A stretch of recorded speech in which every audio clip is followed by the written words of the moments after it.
Baku danger, baku kitoko. Nalani. Maman, papa. Batela lobby na yo. On peut pas conduire une moto sans casque. C'est dangereux. Na ok. 6 couleurs, 6 plaisirs. Ok, y'a bleu, balade. Oumela. Ok, y'a mauve. Dodane. Saut de mouton. Chilegi na chilegi. Ok, y'a vert. Climatiseur. Fraîcheur. Tozo vibre na rythme et ndembo na yo. Jamais bas le tobokela en plein match.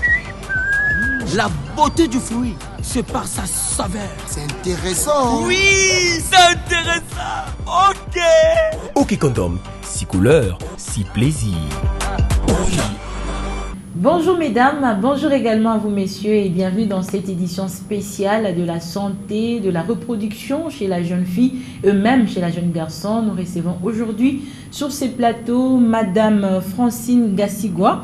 Elle est là, elle va traiter ensemble avec nous, pour vous les jeunes et pour vous les parents, sur la santé sexuelle et même reproductive chez le jeune dans notre société. Elle est manager régionale de la santé, de la reproduction chez DKT International. Madame, bienvenue dans notre plateau. Bonjour madame, merci. Ok, c'est avec elle qu'on va traiter différentes questions concernant la jeunesse et concernant la santé sexuelle chez la jeune fille.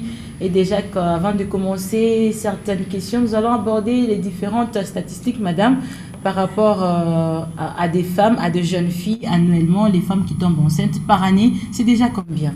On peut dire que chaque année dans notre pays, il y a au moins 600 000 jeunes filles qui portent des grossesses non désirées. Ce nombre est vraiment fort. Oui. Justement, et cela est dû à différentes causes que nous allons traiter avec vous. Et pour les téléspectateurs dans cette émission, il s'agit justement des manques de formation dans notre pays. Et déjà qu'avec ces sujets dans notre société et surtout chez nos parents actuellement, ces sujets est vraiment un grand tabou, madame. Les parents n'en parlent presque plus avec les jeunes filles. Nous allons en décortiquer plus dans cette émission. Avec vous, madame, on va commencer, vu que ces sujets concernent la jeunesse. Et selon vous, d'abord, c'est qui un jeune? Merci madame. Un jeune, on appelle jeune toute personne dont l'âge varie entre 10 et 14 ans. Et la jeune fille ou le jeune homme, c'est toute personne qui va de 15 ans à 24 ans, selon l'OMS. Alors, cette tranche d'âge constitue vraiment la future nation d'un pays. Ok, madame, il y a de ces dames-là qui disent aujourd'hui, les grandes dames qui luttent contre la vieillesse, est-ce qu'elles sont aussi parmi les gens que nous classons comme jeunes aujourd'hui? Ah non, bon, si elles se retrouvent dans cette tranche d'âge, on peut les appeler jeunes. Et mais voilà. Dans cette tranche d'âge, c'est là que survient à l'adolescence, si on peut le dire, c'est là que survient des changements physiques, des changements biologiques et des changements psychologiques. La personne se découvre, la personne a des besoins, des pulsions ou des besoins sexuels. Ça commence à cet âge. C'est vraiment un âge, tranche d'âge où il y a beaucoup de découvertes par rapport à son propre corps. Oui. Et madame, selon vous, qu'est-ce qui vous a plus inspiré à s'intéresser à la santé sexuelle et reproductive chez la jeune fille ou en soi chez la jeune personne? Oui, comme on l'a dit là tantôt, la jeunesse constitue le futur de la nation, de tout un pays. Donc les jeunes sont négligés. Ils n'ont pas d'informations adéquates, l'information juste qu'ils peuvent récolter, qui peuvent les aider dans le changement de comportement. Alors que chez DKT, nous avons un focus sur les comportements des jeunes en faisant un marketing social très innovant, en offrant des méthodes de contraception et de protection contre non seulement des grossesses non désirées, mais aussi contre le VIH-Sida et les IST. Ok, et parlant déjà des DKT, DKT s'intéresse beaucoup plus à la contraception. et plus à la santé sexuelle en général Oui. chez les jeunes. Et vous, vous êtes dans ces domaines, madame. Oui. Et vous êtes chargée aussi pour la sensibilisation, comme ce qui se passe actuellement. Oui. Et en quoi vraiment cette sensibilisation est importante à la jeunesse congolaise? Parce que la jeunesse, c'est ça l'avenir du pays. La jeunesse, en fait, beaucoup de problèmes des jeunes sont focalisés sur leur comportement sexuel. C'est-à-dire une jeune fille qui n'a pas d'information, dont la naïveté l'amène à tomber enceinte, par exemple, précocement, elle voudra faire des avortements clandestins. Et cela entraîne des conséquences néfastes sur le plan physique. Elle a des déchirures, elle a de termes qu'on appelle épisio, et ce sont des déchirures. Il y a des stérilités secondaires qui s'installent, il y a la mort qui survient. Et sur le plan social, la jeune fille est rejetée par sa famille, elle est stigmatisée par la société parce qu'elle est tombée enceinte trop tôt. Et elle-même n'a pas voulu de cette grossesse, mais elle veut s'en débarrasser. C'est la principale cause des avortements, parce qu'on n'a pas voulu de cette grossesse, on veut s'en débarrasser. Il y a aussi sur le plan scolaire, donc des études. La jeune fille est appelée à abandonner ses études. Donc ses rêves, si on peut les appeler comme ça, sont carrément brisés.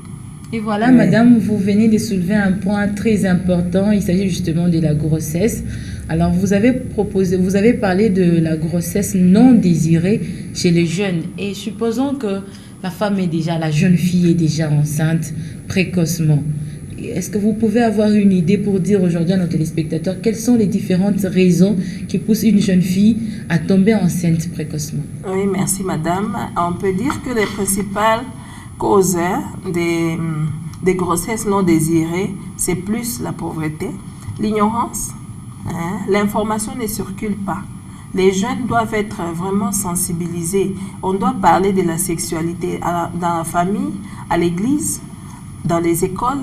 La jeune fille n'a pas l'information. Il y a cette ignorance, il y a la naïveté, il y a la cupidité, il y a la recherche de l'argent. C'est pas parce que les parents ne donnent pas l'argent. Oui, il y a les vagabondages sexuels, il y a des jeunes qui veulent se mettre à la page, qui veulent, si tu n'es pas tendance, qui ont... Chercher à mener une vie qui n'est pas de la maison. Voilà, c'est prostituées, il y a la prostitution. Tout ça, il y a aussi les pressions dans les familles. Il y a des familles qui poussent la jeune fille. Par exemple, quelle pression, madame? Il y a des parents, on ne peut pas se voiler la face. Il y a des parents qui peuvent dire à leur jeune fille, tu ne vois pas, elle demande par exemple, pour l'instant, elle demande un iPhone. J'ai besoin d'avoir un iPhone. Et son père ne touche que $100 le mois. Et il va acheter l'iPhone. Et madame, si déjà que le père n'a même pas d'iPhone, pourquoi chercher la demande? Justement, c'est ça la cupidité qu'on a souligné là-bas. Oui. Et il y a des parents qui répondent par exemple aux jeunes filles, toi tu ne vois pas que les autres se débrouillent, débrouille-toi comme les autres. Donc ça c'est quoi? C'est pousser la jeune fille à aller se prostituer. Bien obliger aussi les jeunes filles à commencer aussi à cotiser dans des rations pour la nourriture. Voilà. Tu es là juste pour manger. Oui, ça c'est la pauvreté. Et voilà, mais madame, parlant de la grossesse précoce, déjà vous venez de soulever plusieurs points qui peuvent conduire une jeune fille à la grossesse précoce, mais cela ne reste pas inaperçu, ça ne passe pas inaperçu chez la jeune fille. Certainement, ça a des conséquences. Oui. Et quelles sont les différentes conséquences qui suivent justement la jeune fille qui a une grossesse précoce et qui veulent peut-être avorter, n'est pas gardée, peut-être par peur ou ne pas être vue dans la société, aussi la honte, et décide directement d'avorter? Quelles sont les conséquences? Les conséquences sont vraiment multiples. On l'a souligné un peu plus haut. Les conséquences sont multiples. Il y a ce qu'on a appelé, ça amène à la stérilité secondaire, ça amène à la mort, des grossesses, des avortements clandestins, des avortements qui se font en catimini, en secret et souvent pas par un personnel expérimenté et qui ont des conséquences parce que c'est quelque chose qu'on cache, qu'on veut faire dans la clandestinité et qui amène la jeune fille à la mort. Il y a beaucoup de jeunes filles qui meurent Madame, moi je trouve que dans tout ça, il y a l'injustice quelque part. Tout concerne la jeune fille. Les garçons n'est pas concerné, madame, apparemment. Si. Ne vous en faites pas, les garçons est concerné. Lui, il a des chocs émotionnels.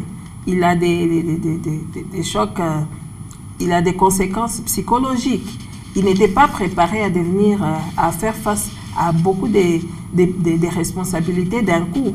Donc, le jeune homme est obligé parfois, et souvent même, d'abandonner aussi ses études pour s'occuper de la future maman et du bébé. Il doit chercher l'argent. Donc, les jeunes hommes subissent des pressions, même en famille. Sa famille ou la famille de la fille lui met aussi la pression. Mais donc, comme ça peut, déjà qu'avec tout ça, l'avortement peut conduire une femme à la mort. Est-ce qu'un homme aussi, il peut vraiment... Oui, il y en a qui se suicident. Okay. Oui, il y en a qui... Le suicide. Le jeune homme peut se suicider. Il peut être tellement dépassé par les événements qu'il ne voit pas, par exemple, en traversant la route, il ne voit pas un véhicule qui vient. Et voilà, c'est ce qu'on a toujours dit, dépassé par les événements. Voilà. Il n'y a pas que les jeunes filles qui sont concernées par rapport à cette situation. Et même les jeunes garçons sont concernés. Madame, aujourd'hui, DKT s'occupe vraiment de cette situation de la santé sexuelle chez le jeune. Et qu'est-ce que DKT fait pour remédier à cette situation? Parce qu'actuellement, vous avez parlé des chiffres, 600 000 jeunes filles par an. C'est déjà beaucoup, c'est pas moindre. Alors, qu'est-ce que DKT a prévu ou a déjà commencé à remédier à cette situation? Oui, DKT organise des sensibilisations. Nous avons un programme jeunesse au sein de DKT, ça s'appelle Batela Lobinayo. Comme le terme le dit, préserve ton avenir, c'est-à-dire une forte sensibilisation dans la ville, dans les villes, parce qu'on est au Katanga tout entier. Alors, DKT fait aussi des formations. Les formations des pères éducateurs, ce sont des jeunes qui parlent de sexualité aux autres jeunes. Il y a aussi la formation des médecins, des infirmiers, des pharmaciens. Et DKT a mis aussi en place un numéro auquel vous pouvez appeler en toute liberté et toute discrétion pour avoir des informations sûres et fiables. Ok, nous allons retourner sur ces numéros juste à la fin. Ouais. Et madame, en parlant de tout ça, vous êtes lancée dans des sensibilisations dans plusieurs points pour sauver justement cette situation. Est-ce qu'il y a quelque chose qui montre vraiment que vous tendez à la réussite ou quelque chose vraiment qui vous encourage que voilà, nos sensibilisations tiennent, nos sensibilisations ont donné quand même de fruits? Oui, parce que dans les temps, il y avait une forte dose, si on peut l'appeler comme ça, des rumeurs, des fausses rumeurs sur les contraceptions.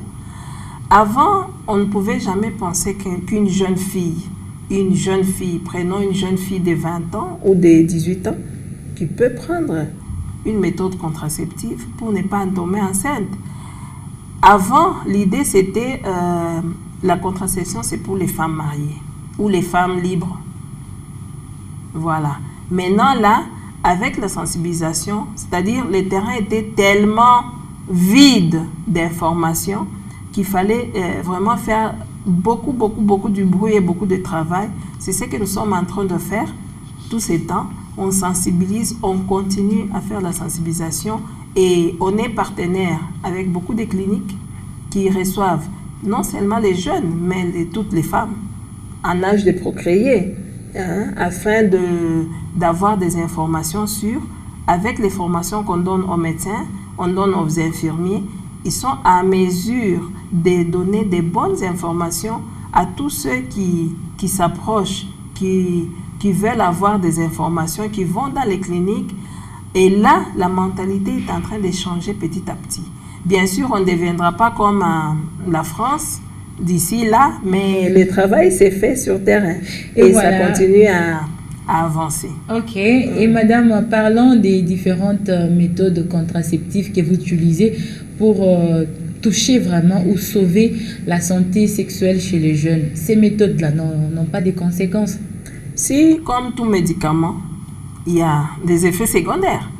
C'est comme ça qu'il y a cette formation des médecins, cette formation des infirmiers chaque année ici, et on est en train de s'étendre. Et ça, c'est pour prendre en charge juste les effets secondaires. Parce que les contraceptifs, ceux qui sont hormonaux, ils ont des effets secondaires.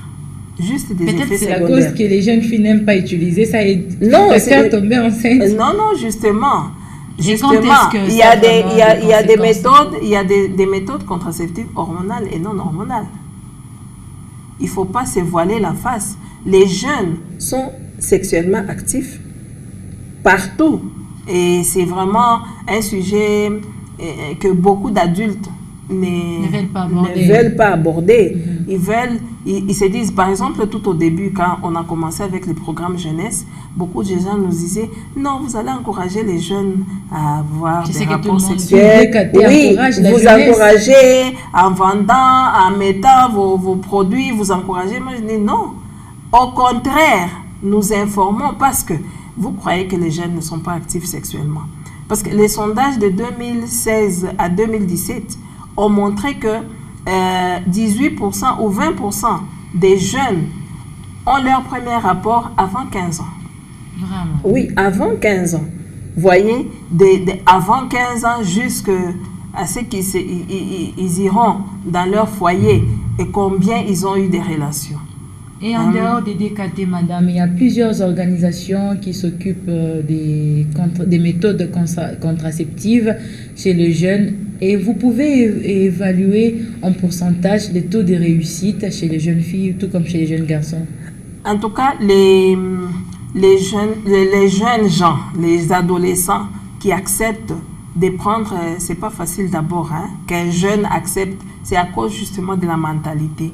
Okay. Donc nous, Congolais, on n'a pas été formés à cette culture. On avait de bouche à l'oreille des fausses informations qui circulent et ce qui est faux va très très très vite. Va très vite.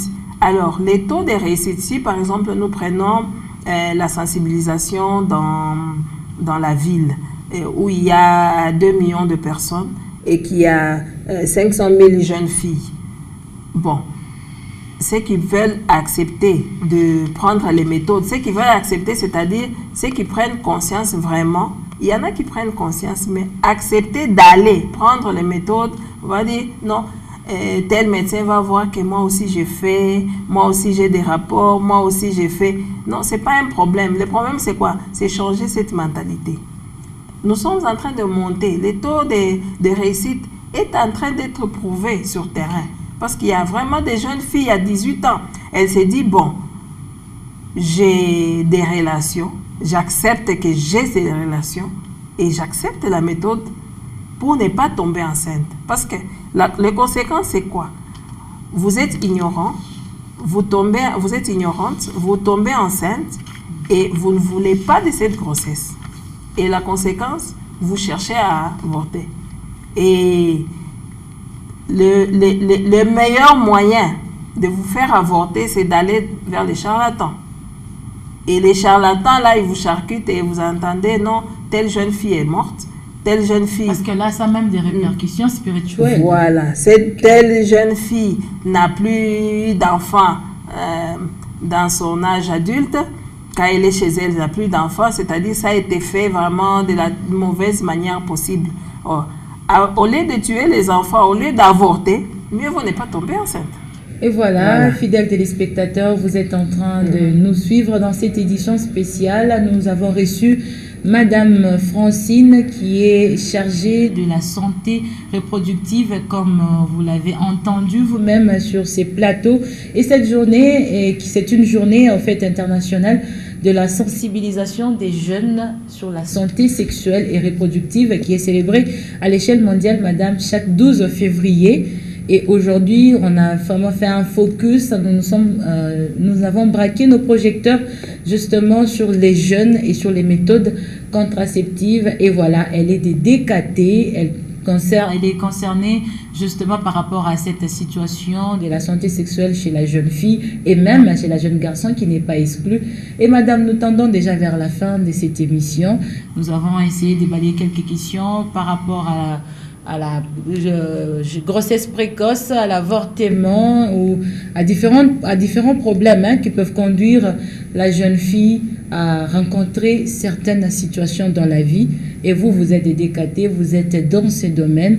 et c'est la fin. Et qu'est-ce que vous pouvez lancer comme message, en commençant par la jeune fille, le jeune garçon, et même aux parents qui sont beaucoup plus concernés, même si ce n'est pas visible, ils sont beaucoup plus concernés par rapport à certaines situations que rencontrent les jeunes filles dans la société, surtout d'abord dans notre pays. Oui, on peut dire que la jeunesse, c'est l'avenir de tout un pays. Il faut que les jeunes soient bien éduqués, il faut que les jeunes aient un comportement conséquent, un comportement responsable pour arriver à devenir une personne responsable plus tard. Ce qui fait que Décaté a mis au point un numéro d'appel où vous pouvez parler. Si vous avez honte, comme c'est tabou de parler sexualité avec ses parents, de parler sexualité à l'église. Et surtout à la télé, oui, comme ça se passe actuellement. Oui, à la télé, parler sexualité, on préfère avoir des informations en catimini, des fausses informations. Alors, Décaté a mis un numéro d'appel vraiment où vous pouvez appeler en toute liberté, c'est gratuit. On ne vous coupe pas les unités. Vous avez des questions, vous appelez à ces numéros et il y a une personne qui est très expérimentée qui va vous répondre à vos préoccupations. Les numéros d'appel, c'est les 47 55 55. Et sur WhatsApp, vous pouvez aussi aller sur WhatsApp. Avec le même numéro? Non, avec un autre numéro, les 089 18 97 777.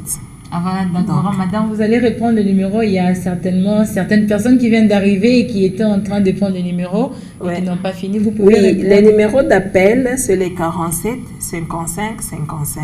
C'est les 47 55 55 pour les appels qui ne coûtent rien. Ça s'appelle gratos, quoi. Ouais. Ça se passe gratuitement. Vous n'aurez pas de forfait à dépenser. C'est sans les appels gratuits. Et par rapport au numéro WhatsApp, madame? Oui, c'est les 089 18 18 97 777.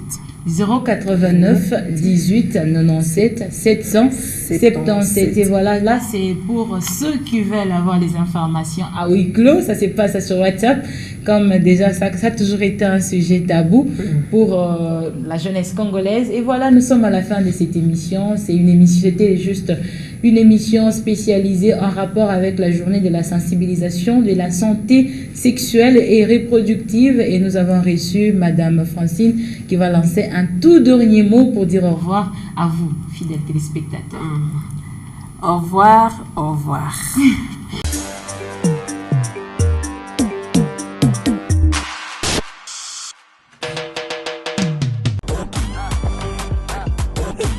Benda baku danger baku kitoko nalali maman papa batela lobi na yo on peut pas conduire une moto sans casque, c'est dangereux. Na ok 6 couleurs 6 plaisirs. Ok ya bleu bala terre oumela. Ok ya mauve dodane soda mouton chilegi na chilegi. Ok ya vert climatiseur fraîcheur. Tozo vibre na rythme ya ndembo na yo. Jamais bale tobokela en plein match. La beauté du fruit, c'est par sa saveur. C'est intéressant. Oui, c'est intéressant. Ok. Ok Condom, 6 couleurs, 6 plaisirs.